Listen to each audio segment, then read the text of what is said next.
ये देखिए भाभी जी, ये लेटेस्ट डिज़ाइन है, मार्केट में और कहीं नहीं मिलेगा आपको। ये देखिए ये कॉम्बिनेशन जो है ना, देखिए ये। अच्छा એ ઠીક છે, वो ग्रीन वाली साड़ी મને દેખાડો ને। आम ना बताओ जो कौन सी ये। हाँ भाभी जी आपकी चॉइस कमाल की है। इसके बाद में यही साड़ी दिखाने वाला था आपको। ये अभी माला है, ये जॉर्जेट का मटेरियल है और ये जो पट्टी है गोल्डन लेस पट्टी बोलते हैं इसको। भाभी जी पानी। अच्छा भाभी जी क्या लेंगे आप, चाय कॉफी या फिर ठंडा? बस काई नहीं। बस कहीं नहीं मिलता है इधर भाभी जी। अच्छा प्रकाश, दो मौसम भी बोलते हैं ना। जी सेठ जी।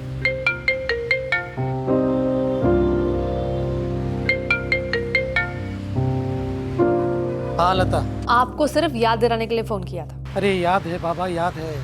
4 बजे शॉपिंग, 6 बजे पार्क और फिर होटल में खाना, सब याद है मुझे। अब काम करूं, बाय। रोज इसी टाइम पे बालकनी में आती है, जानती जो है कि मैं उसका इंतजार कर रहा हूँ। सुंदर भी है और होशियार भी, नजर मिलाती नहीं पर नजर रखती है।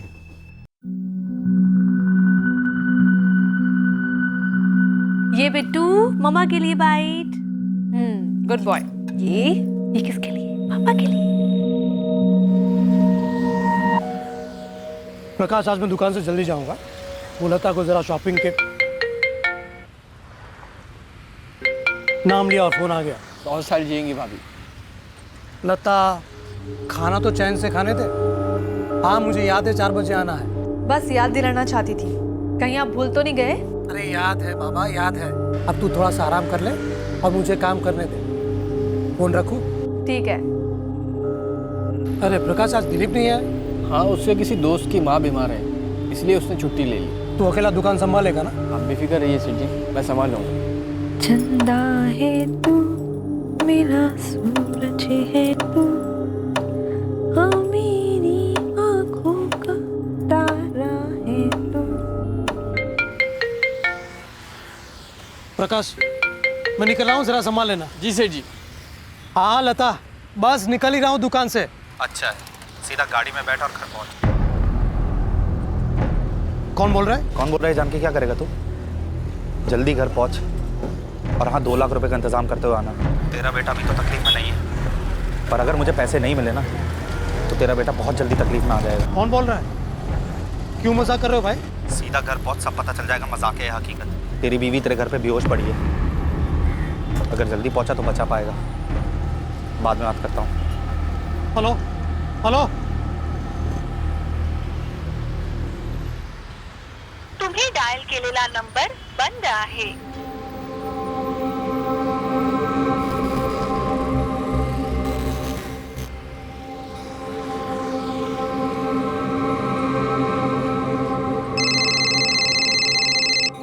हाँ अरविंद भाई बोलिए। कविता जी आप जल्दी से मेरे घर जाइए और देखिए सब कुछ ठीक तो है ना वहाँ पर? क्या हुआ अरविंद भाई? मैं बाद में बताता हूँ, आप जल्दी से घर जाइए। ठीक है मैं जाकर देखती हूँ। मैं फोन चालू रखता हूँ, आप जल्दी से घर जाइए।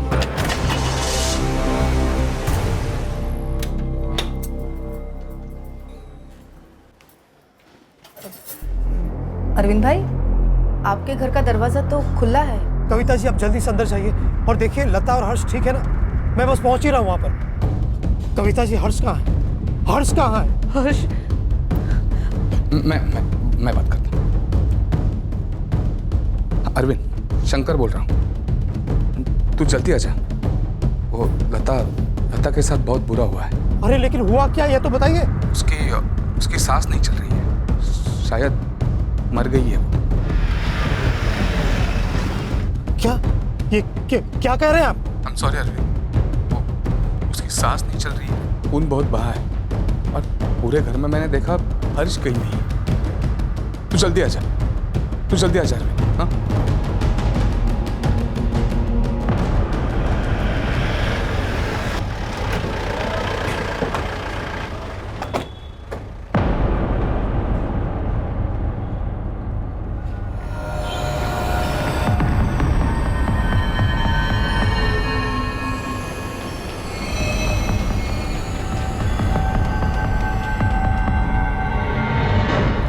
सर, मर चुकी है।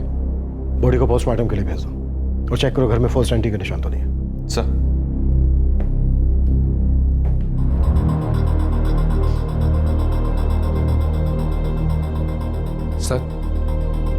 मेरा नाम शंकर है सर। मैंने आपको फ़ोन किया था।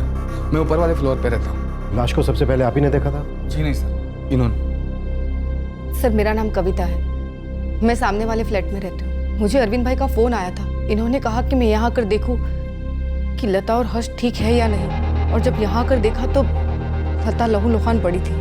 और कविता जी की चीखने की आवाज़ सुनकर हम सब आ गए। अच्छा कविता जी, आप सामने वाले फ्लैट में रहती हैं, आपने यहाँ किसी को आते हुए या फिर यहाँ से किसी को बाहर जाते हुए देखा था क्या? जी नहीं। शंकर, आपने फ़ोन पर हमें बताया था कि कोई बच्चा मिसिंग है। हाँ सर, हर्ष 3 साल का है। हमने पूरे घर में ढूंढा लेकिन वो कहीं नहीं मिला। अरविंद जी, मैं समझ सकता हूँ इस वक्त आप पर क्या बीत रही होगी, लेकिन हमारे लिए जानना बहुत ज़रूरी है कि आपको कैसे पता चला कि आपके घर में कुछ बुरा हुआ है, जिसकी वजह से आपने इन्हें, कविता जी को यहाँ आपके घर में आकर देखने के लिए कहा। प्लीज अरविंद जी, प्लीज बोलिए। किसी का फोन आया था। किसका? किसका फोन आया था? पता नहीं, लेकिन लता के फोन से आया था।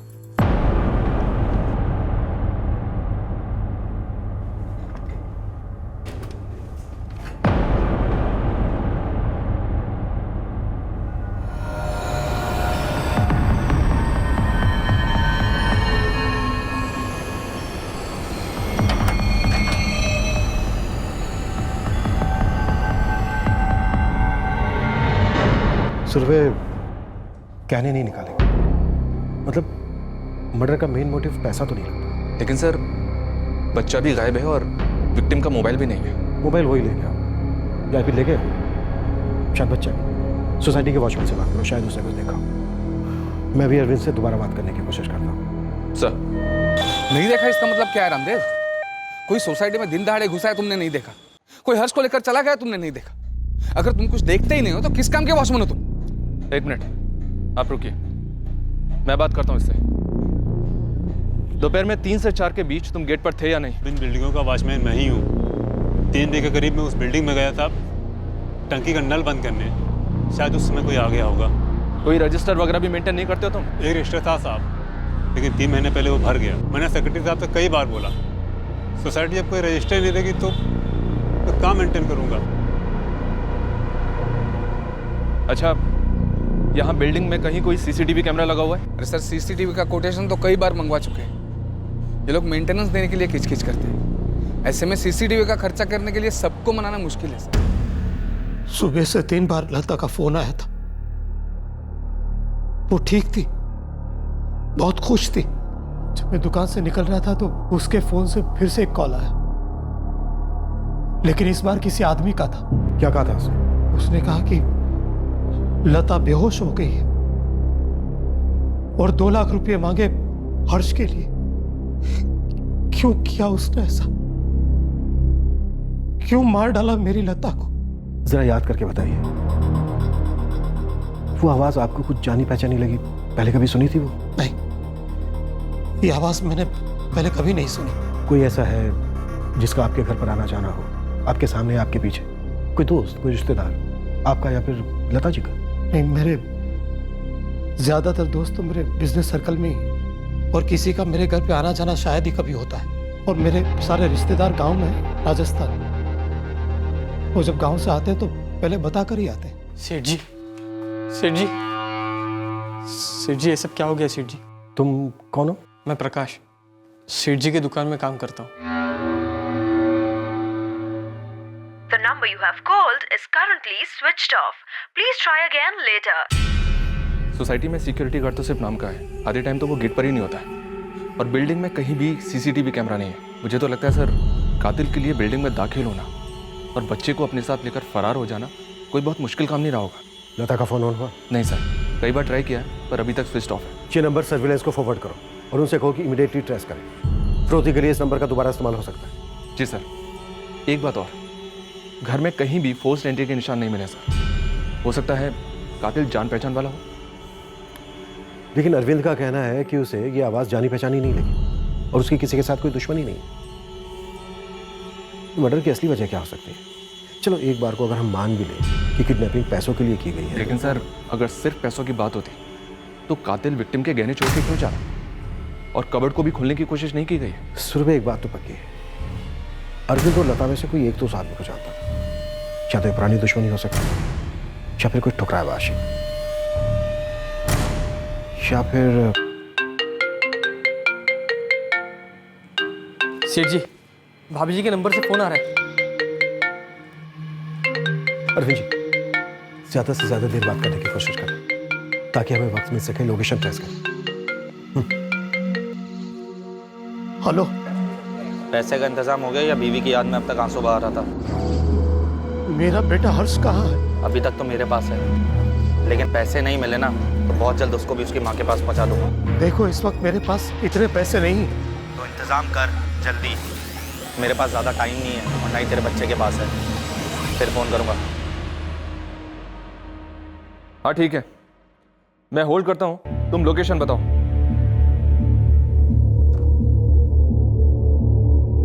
सर, फोन की लोकेशन विक्रोली रेलवे स्टेशन के आसपास की थी।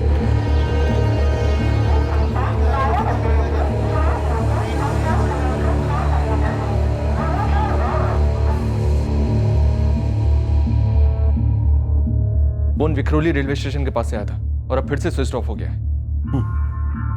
अरविंद जी, इस बार आपकी उससे थोड़ी ज्यादा देर बात हुई, उसकी आवाज आपको पहचान में आई क्या? पता नहीं सर, सुनी भी होगी तब भी पहचान नहीं पा रहा मैं। और सर, मेरी किसी से ऐसी दुश्मनी ही नहीं कि कोई मेरी बीवी को इस तरह मार दे, मेरे बच्चे को अगवा कर ले।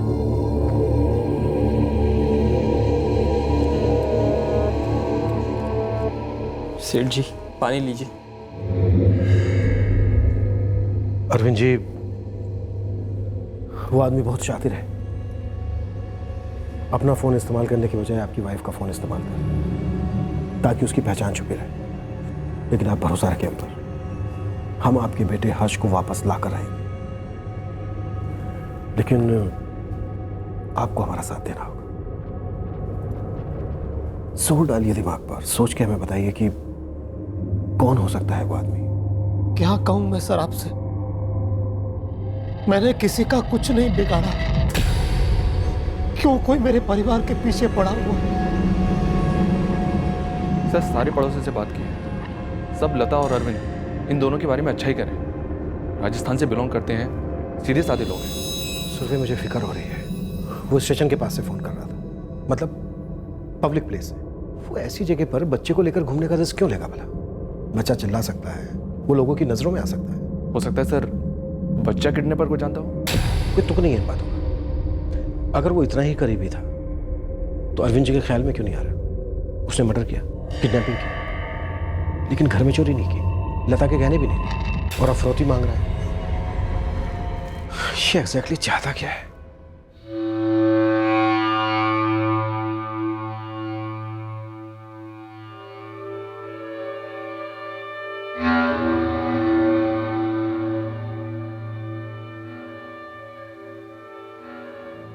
प्रकाश, तुम्हारे सेठ जी और उनकी वाइफ के बीच कैसा रिश्ता था?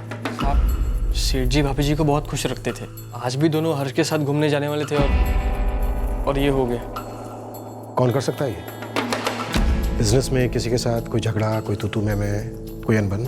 नहीं सर, साड़ियों का धंधा तो रिलेशन पे चलता है और अगर कोई अनबन हो भी जाए तो बातों से ही सुलझ जाती। और सेठ जी तो सबके साथ अच्छे से ही बात करते हैं। मैं खुद 3 साल उनके पास काम कर रहा हूँ। सेठ जी को कभी किसी के साथ ऊंची आवाज में बात करते नहीं सुना।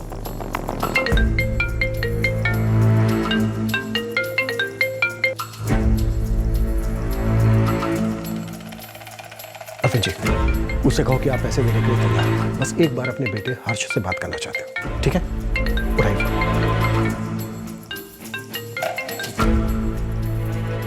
हेलो, पैसे तैयार है? बोलता क्यों नहीं? पैसे तैयार है या नहीं? सर, वो भांडुप रेलवे स्टेशन के पास है।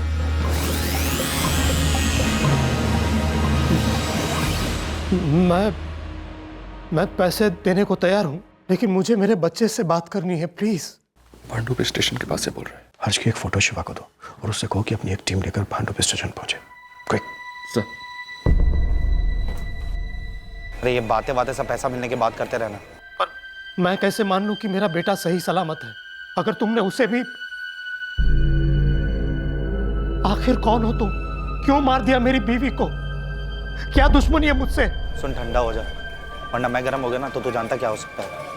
एक ही दिन में 2 चिताएं जलाना चाहता है क्या तू? नहीं नहीं नहीं, एक बार मुझे हर्ष की आवाज सुना दो, मुझे तसल्ली हो जाए कि वो ठीक है। पहले पैसे दे, फिर तसल्ली करते रहना। और हाँ, ये बार्गेनिंग ना अपनी दुकान में करना, मेरे आगे नहीं, समझा? ज्यादा से ज्यादा देर बात करो ताकि हमें वक्त मिल सके। हेलो हेलो, सुन नहीं रहे तू? लगता है तुझे बच्चे में दिलचस्पी नहीं है। कहे तो गला काट के भिजवा दूं तुझे। नहीं नहीं, मैं समझ गया आपकी बात। मैं पैसे देने को तैयार हूं, लेकिन मुझे थोड़ा सा वक्त चाहिए। ठीक है, 1 घंटे बाद फिर फोन करता हूँ, लेकिन तब अच्छी खबर सुनाना, बुरी नहीं, वरना बुरी मैं सुनाऊंगा, समझा? हेलो हेलो,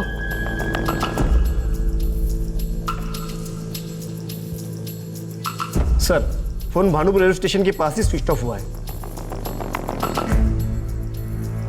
सर, 5 मिनट में टीम उस लोकेशन पर पहुंच जाएगी जहां फोन स्विच ऑफ हुआ है। सुरभि, शिवा से कहो कि भांडुप स्टेशन ईस्ट वेस्ट दोनों साइड चेक करें, क्योंकि फोन पर ट्रेन की आवाज नहीं आ रही थी। इसका मतलब यह है कि वो स्टेशन से नहीं बल्कि स्टेशन के आसपास से कहीं से कॉल कर रहा था। सर,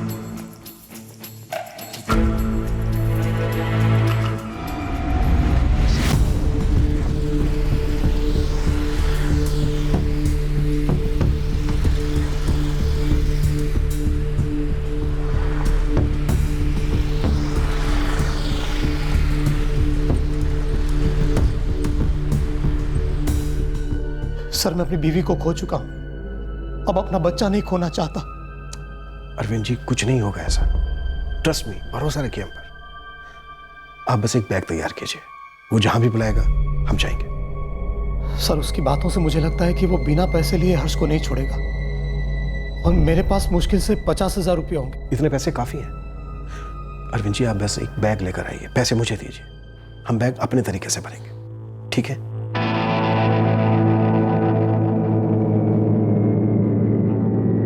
सर, फिर से फोन स्विच ऑफ कर दिया उसने। सुरभि, इस आदमी ने एक बार भी अरविंद से ये नहीं कहा कि पुलिस को कुछ मत बताना। ये बात थोड़ी अजीब नहीं लग रही? अजीब तो है, शायद ओवर कॉन्फिडेंस। हाँ, लेकिन ओवर कॉन्फिडेंस में इसने एक भी गलती नहीं की। एक बार भी इसने अपना फोन इस्तेमाल नहीं किया। जब भी इसने कॉल किया, लता के फोन से किया। और बात करने के बाद फोन ऑफ कर देता है। एक जगह पे रुक के भी बात नहीं कर रहा है, बार बार अपनी लोकेशन चेंज कर रहा है सर।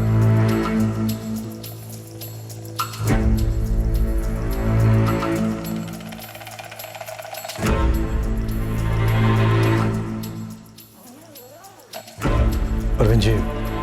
सर, लेकिन उसे पता चल गया कि अंदर रुपयों की जगह अखबार भरे हुए हैं, तो कहीं वो हर्ष को। आप बिल्कुल चिंता मत कीजिए, हम उसे बैग लेकर भागने का मौका ही नहीं देंगे। अच्छा अरविंद जी, प्रकाश पर कितना भरोसा है? प्रकाश ऐसा बिल्कुल नहीं कर सकता, मुझे पूरा विश्वास है उस पर। मुझे तो विश्वास नहीं होता सेठ जी जैसे भले आदमी के साथ कोई ऐसा कर सकता है। स्टाफ में ऐसा कोई आदमी है जो अरविंद से किसी बात को लेकर नाराज था? नहीं साहब, मैंने बताया ना, सेठ जी सबके साथ अच्छा बर्ताव करते हैं, और दुकान में काम करने वाले तो मैं और मेरा भाई हम दोनों ही हैं, और सेठ जी हम दोनों का बहुत अच्छा ख्याल रखते हैं। ये बंदा जिस तेजी के साथ एक स्टेशन से दूसरे स्टेशन ट्रैवलिंग कर रहा है, उससे तो मुझे यही लग रहा है कि शायद बच्चा इसके पास आई है। या ये भी हो सकता है कि इसने बच्चे को कहीं छुपा दिया। कहीं ऐसा तो नहीं है कि बच्चे के साथ इसने कुछ कर दिया हो। उम्मीद करता हूं मेरा शक गलत हो।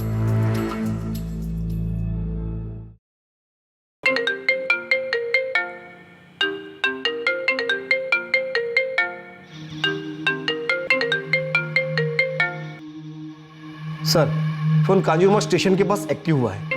अरविंद जी, वो जो भी कहे और जहां भी बुलाए फौरन मान जाना, और पूरे कॉन्फिडेंस के साथ कहना कि सारा पैसा तैयार है।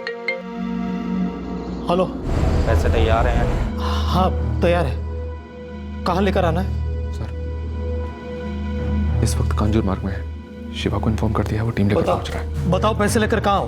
उतावला मत, बता रहा हूँ। 7:35 हुई है, 55 मिनट देता हूँ तुझे, ठीक 8:30 बजे। हाँ, लेकिन कहाँ आना है मुझे पैसे लेकर?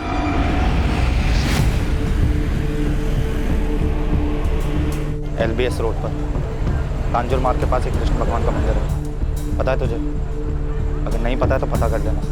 नहीं नहीं पता है मुझे। उस मंदिर से थोड़ा आगे आएगा तो एक बड़ी जगह आएगी जहाँ पर गाड़ियाँ और बसेस पार्क होते हैं, बस वहीं आ जाना। वहीं बस पार्किंग में पेड़ को लगकर एक छोटा झोपड़ा है, पैसे बैग में डाल और बैग झोपड़े के पास रख दे। हाँ लेकिन मेरा बेटा। पैसे मिलने के ठीक 2 घंटे बाद तेरा बेटा तुझे पार्सल कर देगा, फिक्र मत कर, जिंदा भेजूंगा। लेकिन पैसे लेने के बाद तुमने मेरा बेटा नहीं लौटाया तो? तेरी साड़ी की दुकान नहीं है जहाँ मोल भाव होता हो, तो मैंने बोला वो करना पड़ेगा। तेरे पास कागज के टुकड़े हैं और मेरे पास तेरे कलेजे का टुकड़ा। और सुन, अगर तूने पैसे पूरे दे दिए और मेरा भरोसा नहीं तोड़ा तो मैं भी तेरा भरोसा नहीं तोड़ा, ये वादा रहा। तुझे तेरा बेटा तेरी बीवी के मोबाइल के साथ भेज दूँ, उसकी आखिरी निशानी समझ के रख लेना। Hello hello.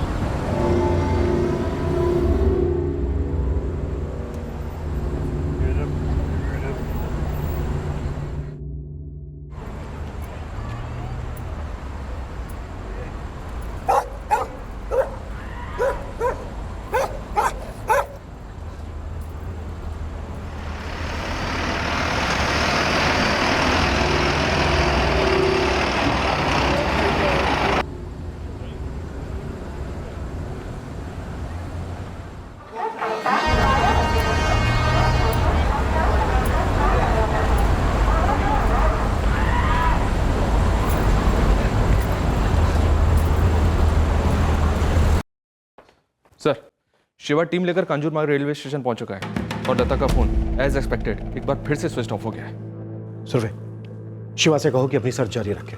तुम एक दूसरी टीम तैयार करो, हमारे अरविंद के साथ जाएगी, लेकिन पूरी तैयारी के साथ। Yes sir. सेठ जी, हम घर जाके प्रार्थना करेंगे कि हर्ष बाबा सही सलामत मिल जाए। नमस्ते। अरे प्रकाश बाबू, कहाँ चल दिए? इस मुश्किल घड़ी में अपने सेठ जी का साथ नहीं दोगे?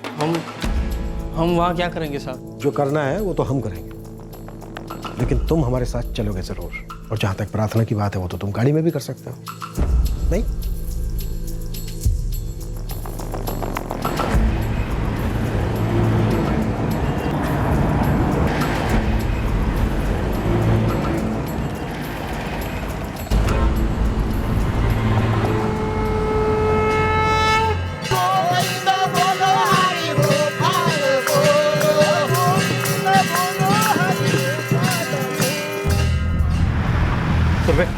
सर, हम पार्किंग एरिया से आगे रुकेंगे और अंदर जाने से पहले पूरा एरिया मुआयना करते हुए चलेंगे। हो सकता है उस आदमी ने पहले से फील्डिंग लगा के रखी है। Right sir.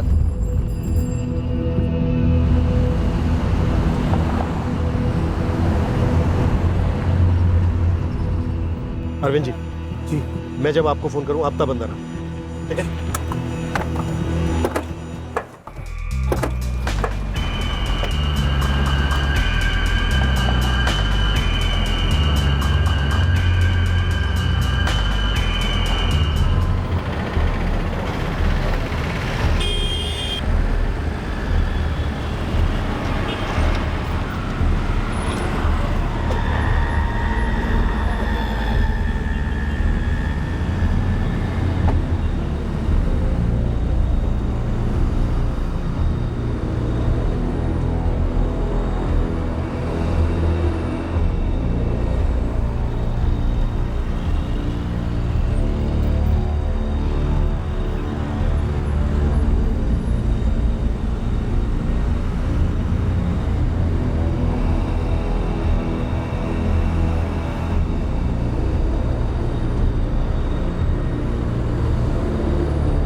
Sir, parking area में बहुत सारी बसेस पार्क हैं जहाँ से डायरेक्टली वो झोपड़ा दिखता है। सर, मुझे लगता है वो आदमी शायद किसी बस में बैठा हम पर नज़र रख रहा होगा। सुरभि, सर, हमें पूरे बस पार्किंग और कार पार्किंग एरिया पर नजर रखना है और जितना ज़्यादा हो सके उतना डिस्टेंस मेंटेन करना होगा, क्योंकि अगर हम पर कोई नज़र रख रहा है तो उसे हम पर शक नहीं होना चाहिए। Right sir. अरविंद जी, आप अंदर आ जाइए।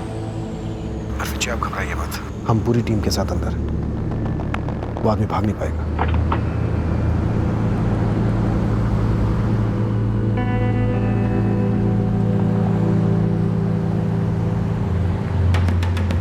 सब लोग अलर्ट, कोई भी बसेस के अंदर दाखिल नहीं हो।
शायद वो यहीं कहीं होगा, छुपा हुआ होगा, डरता होगा कि कोई उसे देख ना रहा हो। देखते हैं कब तक सब्र कर पाता है वो।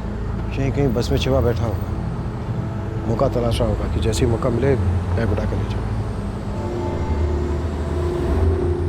सर कोई आ रहा है। सब अलर्ट, कोई चूक नहीं होनी चाहिए।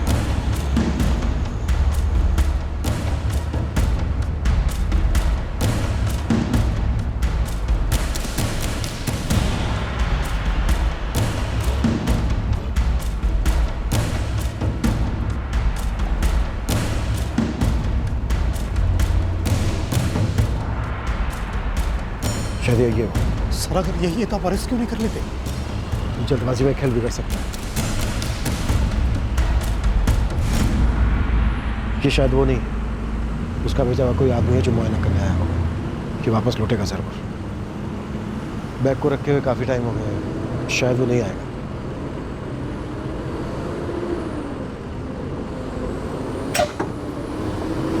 लगता है कोई आ रहा है। सब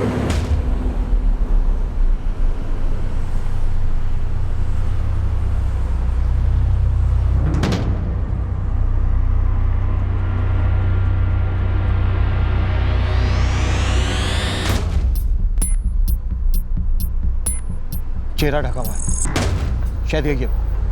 सब अलग।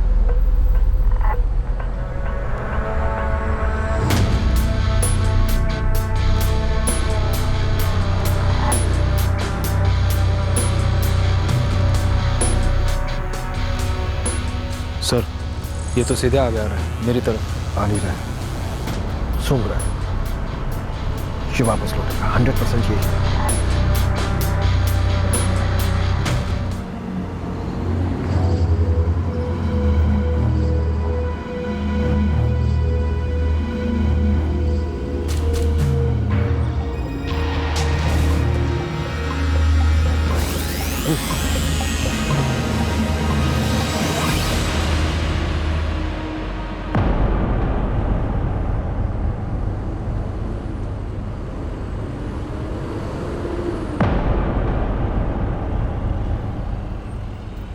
क्या हो?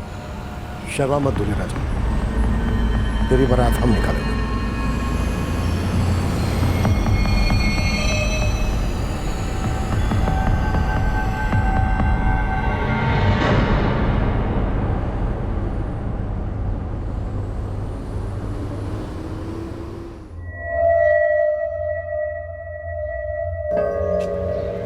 कौन सा दोस्त है जिसके लिए तू इस तरह अचानक छुट्टी ले रहा है? अरे है एक दोस्त, तू नहीं जानता, पंकज नाम है उसका, तो यही घाटकोपर में रहता है। यार क्या है ना, उसकी माँ बहुत बीमार है, बहुत दिनों से सोच रहा था मिला हूँ एक बार। पिछले हफ्ते भी छुट्टी ली थी ना? बस ये आखिरी छुट्टी है, इसके बाद नहीं कहूँ। और वैसे भी तो बीमार से मिलने जा रहा हूँ, कौन सा मज़े करने जा रहा हूँ यार। हाँ हाँ ठीक है मिला, तो एक काम करते साथ में ही चलते। मैं थाने उतर जाऊंगा, तू घाटकोपर चले जाना है। नहीं यार तू जाना, मैं ज़रा चाय नाश्ता करके जाता हूँ। तू एक काम करना, तू दुकान पे जा, मैं तुझे शाम को मिलता हूँ ना घर पे। सेठ जी को बताना मत, बोलना कि मैं छुट्टी ले रहा हूँ आज। ठीक है। अरे प्रकाश, आज दिलीप नहीं है? सेठ जी उसके किसी दोस्त की माँ बीमार है। दिलीप, तूने किया ये सब? आप जानते हैं इसे? ये दिलीप है, प्रकाश का चचेरा भाई, मेरी दुकान में ही काम करता है। आज छुट्टी ली थी इसने? बेटा कैसे गिर सकता है तू दिलीप? क्या किया तूने? हर्ष कहाँ है? हर्ष कहाँ है? मुझे नहीं मालूम, मैंने कुछ नहीं किया। तुझे नहीं पता? कुछ नहीं किया तूने?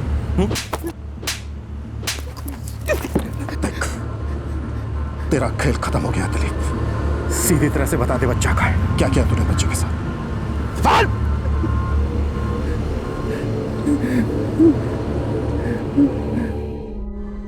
जी सेठ जी, जैसे आप कहें। आप कहो तो सैंपल कलेक्ट करके मैं अभी आ जाऊंगा।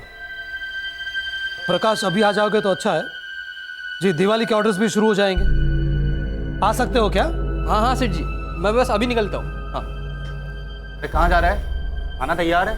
नमन सेठ के वहाँ जाके साड़ियों का सैंपल कलेक्ट करना है और अपने सेठ जी के घर देने जाना है। चल तू भी चलेगा? अरे तो खाना खा के चलते हैं ना, कौन सी साड़ियाँ बासी हो जानी है? अगले महीने दिवाली है, धंधे का टाइम एक बार गया ना वापस नहीं आता। धंधा तो सेठ जी का है, मेहनत हम लोग करते हैं और मुनाफा मालिक का।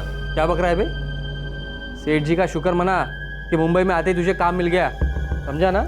और मुंबई में भाई सब कुछ अभी और अब होता है, तभी आगे बढ़ेगा, वरना काम के लिए मारा मारा फिरेगा। अब चल, आधे घंटे में जाके भी आ जाएंगे। आओ प्रकाश आओ। अरे क्या बात है, दिलीप भी आया हुआ है। आ जाओ आ जाओ आ जाओ।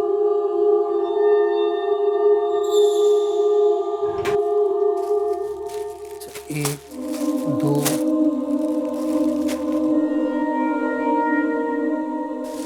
ये लीजिए पानी।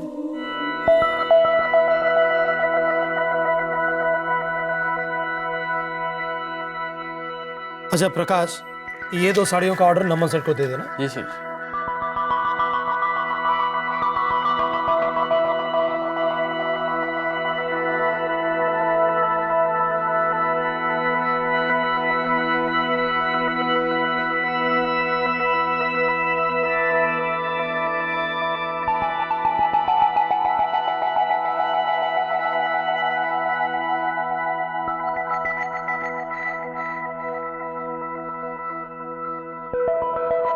दिलीप लता की तरफ आकर्षित हो गया था। उस रात के बाद भी काम के सिलसिले में 1-2 बार प्रकाश और दिलीप का अरविंद के घर जाना हुआ, और हर बार दिलीप को यह महसूस हुआ कि लता भी उसे पसंद करती है, और लता की हंसी और उसका बर्ताव उसे ये इशारे दे रहे थे। क्या वाकई ऐसा था, या दिलीप सिर्फ वही देख रहा था जो वो देखना चाहता था?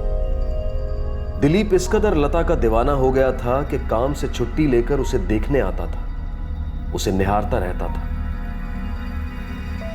वारदात की पिछली रात ही दिलीप ने लता के बारे में प्रकाश से बात की थी। प्रकाश को इसे एक दस्तक समझना चाहिए था।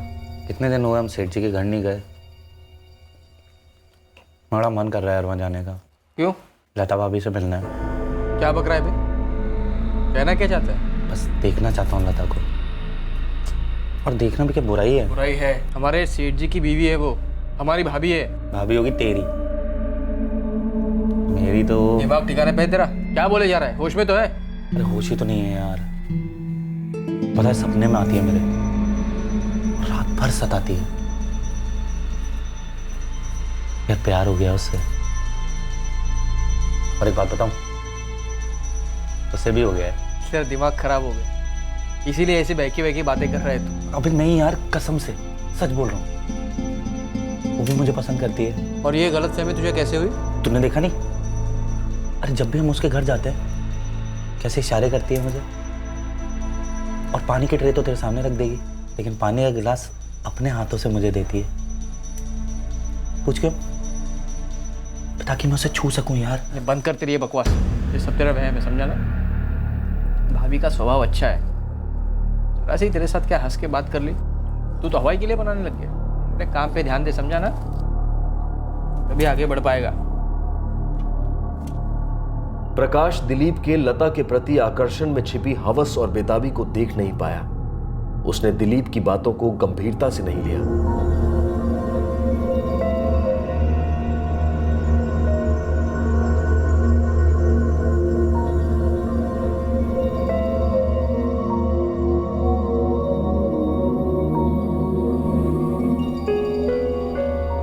प्रकाश को अंदाजा था कि दिलीप के दिमाग में क्या चल रहा है, लेकिन उसने यह नहीं सोचा था कि दिलीप इस हद तक जा सकता है।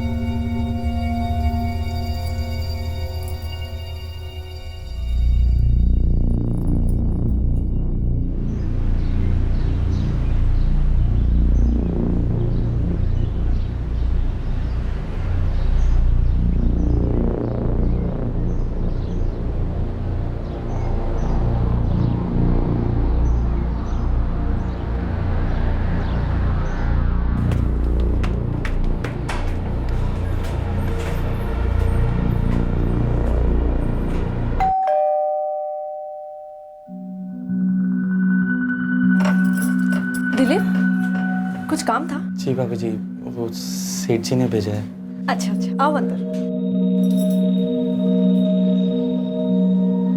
अभी थोड़ी देर पहले ही मेरी सेठ जी से बात हुई, उन्होंने मुझे तो कुछ नहीं बताया। दिलीप, क्या चाहिए तुम्हें? वही जो तुम्हें भी चाहिए। क्या बोल रहे हो तुम? मैं तुम्हें पसंद करता हूँ और ये भी जानता हूँ कि तुम भी मुझे पसंद करती हो। पागल हो गए क्या? निकलो यहाँ से, निकलो, छोड़ो मुझे। अभी तुम्हारे सेठ जी को बताती हूँ, जब धक्के देके तुम्हें काम से निकालेंगे ना, तब अकल ठिकाने आएगी। समझ कर रखा है तुमने मुझे? ये क्या बात हुई? हाँ, इतने दिनों से तुम ही मुझे इशारे कर रही थी ना, तुम ही मेरे लिए बालकनी में आती थी ना। और दिमाग सड़ गया है क्या? पागल हो गया होगा तुम। अभी लगाते हो अरविंद को फोन। निकल जाओ वरना मैं शोर मचाऊंगी।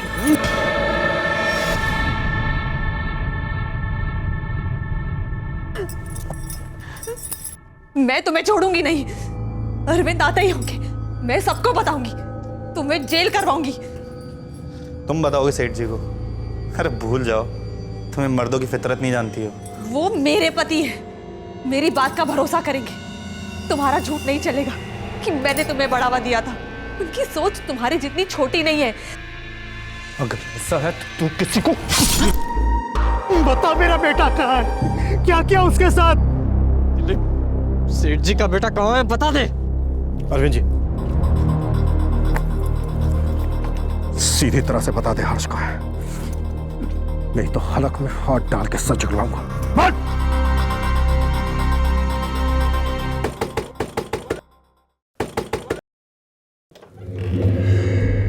अरे दिलीप, कितनी देर? कौन है ये लोग और बात क्या है? तुम पंकज हो? जी। हर्ष है यहाँ पर? हाँ, अंदर ही है।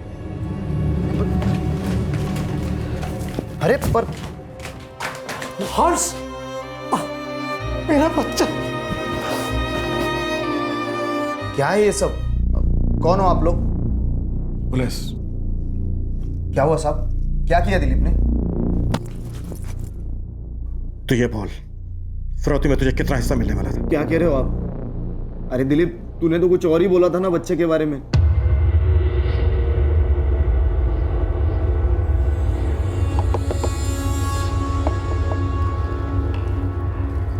अरे दिलीप, ऐसा अचानक? और ये बच्चा किसका है? यार अच्छा हो पंकज, तो घर पे मिल गया यार। पर बात क्या है? यार मेरे सेठ जी की दुकान में आग लग गई है, वो बुरी तरह से जल गए। उनकी हालत नाजुक है, इसलिए उनको अंधेरे के बड़े अस्पताल में भर्ती करा है। और भाभी जी भी वहीं हैं। जाते वक्त अपना बेटा मुझे दे गई थी संभालने के लिए। यार मुझे तुझसे थोड़ी मदद चाहिए। हाँ बोल। यार दुकान में साड़ियों का बहुत बड़ा स्टॉक है, मुझे जल्दी जाके निकालना पड़ेगा वरना सब बर्बाद हो जाएगा। तू और भाभी एक काम कर सकते हो, इस बच्चे को थोड़ी देर के लिए संभाल लो। मैं शाम से इसे फोन लगा रहा हूँ लेकिन ये उठा ही नहीं रहा था। आप पूछिए ना इससे, पूछिए मैंने कितने फोन किए इसे। साहब इसे मेरे हवाले कर दीजिए, मैं इसे काट के फेंक दूंगा नाली में साले को। अरविंद जी आपका गुस्सा मैं समझ सकता हूँ, लेकिन जज्बाती मत होइए। ये सोचिए कि अब हर्ष को आपको अकेले संभालना है, और जहां तक इसकी बात है, इसे अब हम देख लेंगे। ये वार किसी तेजधार चाकू से किया गया है। मुझे ने यही बात अपने कन्फेशन में कबूल की। हमने उसके पास से एक चाकू भी बरामद किया है। लेकिन आपने जैसा बताया था असॉल्ट के कोई निशान नहीं मिले। व्हाट? लेकिन डॉक्टर, दिलीप ने हमसे खुद कहा है कि उसने लता के साथ। हाँ, लेकिन पोस्टमार्टम रिपोर्ट में ऐसी कोई बात सामने नहीं आई। हाँ, विक्टिम की ओर से रेजिस्टेंस हुआ था और उसके निशान उसके हाथों पर मिले, लेकिन असॉल्ट के कोई निशान नहीं मिले। पुलिस को पंकज के खिलाफ कोई सबूत नहीं मिला जिससे यह पता चले कि वो इस किडनैपिंग में शामिल था। उसे रिहा कर दिया गया। दिलीप ने अपने कन्फेशन में कबूल किया कि उसने लता को मारने से पहले उसे किया था। दिलीप पर हत्या के लिए आईपीसी की धारा 302, अपहरण के लिए धारा 363, फिरौती के इरादे से अपहरण करने के लिए धारा 364A और जबरदस्ती किसी के घर में घुसने के लिए धारा 450 लगाई गई है। पोस्टमार्टम की रिपोर्ट नेगेटिव होने की वजह से की धारा 376 अब तक इसमें नहीं जोड़ी गई, लेकिन बॉडी का दोबारा पोस्टमार्टम कराया गया है और उसकी रिपोर्ट आनी अभी बाकी है। दिलीप इस वक्त जुडिशियल कस्टडी में। अब मैं अनूप सोनी आपसे विदा लेता हूं। फिर मुलाकात होगी अगले एपिसोड में एक और चौंका देने वाले केस के साथ। तब तक सतर्क रहें, सुरक्षित रहें और देखते रहें क्राइम पेट्रोल सतर्क। सबक एक को, सीख हम सबको। जय हिंद।